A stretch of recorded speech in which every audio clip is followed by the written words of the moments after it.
For as long as there has been a Red Cross, in fact before there was an American Red Cross, its founder, Clara Barton, established its first mission as service to the armed forces. She delivered clothing, medical care, any supplies she could to troops on both sides of the American Civil War. She fought to improve conditions at field hospitals, and after the war, helped reunite tens of thousands of wounded or missing soldiers with their families. In 1881, these missions were incorporated into the newly founded American Red Cross. Less than 20 years later, at the beginning of the Spanish-American War, 77-year-old Clara Barton filled a ship with volunteers and medical supplies and sailed for Cuba. When the battleship Maine exploded in Havana Harbor, President William McKinley, fearful this American hero might have been injured, demanded to know, "Where is Clara Barton?" Her reply came over the telegraph, "I am with the wounded." These humanitarian efforts to relieve suffering did not go unnoticed.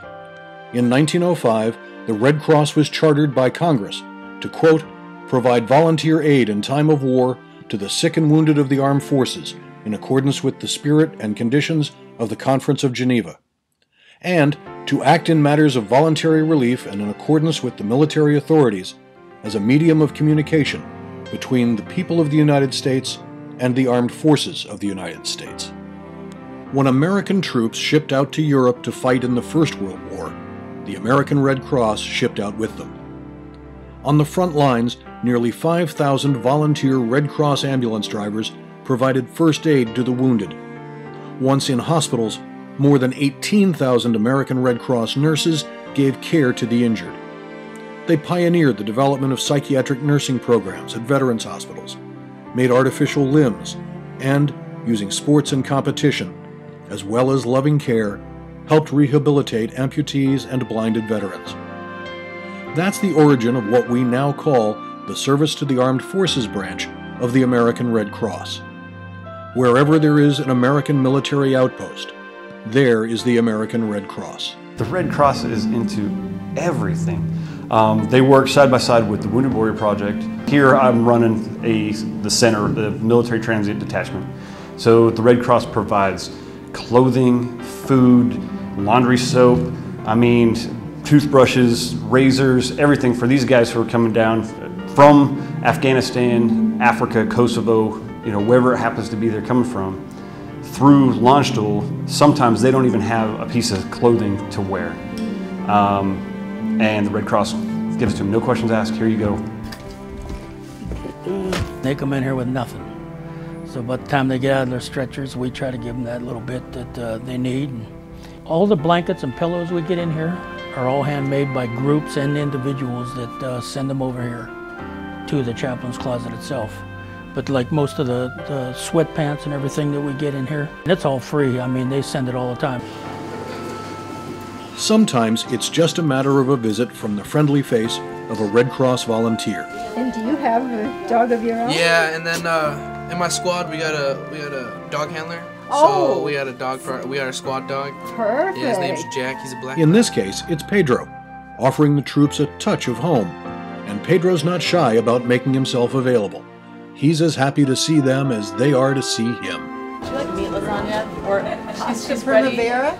Troops not confined to their beds can dig in for a taste of home, too. It might be burgers and fries, other days salad and lasagna, still other days pizza. But it's there whenever they want it. Sometimes it involves a more hands-on approach. I think the people that are here really appreciate seeing us around, that knowing that they're important to them, that we are willing to spend our time coming here, not just here in the OT department, but I'm sure all over the hospital.